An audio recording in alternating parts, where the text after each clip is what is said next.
Everyone, আপনাদের কি ধারণা আছে বালবের 5 কি হতে চলেছে, কেমন হতে চলেছে? না, আপনাদের কোনো ধারণা নেই। কারণ আপনারা যখন বালবের 4 দেখেন তখন কিন্তু ক্রাইমের এবং বিভিন্ন জিনিসের শুরু এখন হয়ে যায় 4 এর মধ্যে, কিন্তু বাকি এপিসোডগুলো যখন শেষের দিকে তখন কিন্তু একটা ইন্টারেস্টিং হয়ে যায়, এটাই স্বাভাবিক। তো এটাও হতে পারে যে এই যে সামনে যে বালবের 5 আসবে এবং মেনগুলো যে কাহিনীগুলো আছে সেরূপভাবে কোনো সূচনা ছাড়াই সরাসরি অ্যাকশন, সরাসরি কাহিনী এমন ভাবে সাজানো গোছানো রয়েছে যেটা আপনাদেরকে ভাবাবে, কাঁদাবে, হাসাবে, এক ফিল দেওয়াবে, নতুন ফিল দেওয়াবে। এরকম ভাবেই হতে চলেছে বালবের 5।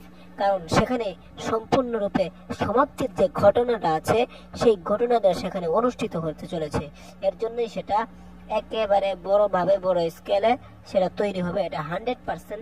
এতে কোনো সন্দেহ নাই, এতে কোনো প্রকারের সন্দেহই তো নাই, আমার কাছে সন্দেহের কোনো অবকাশই নেই। তো এই বিষয়টিটা আপনারা কি করে দেখছেন অবশ্যই জানাতে পারেন আমাদের কমেন্ট বক্সে। আসসালামু আলাইকুম।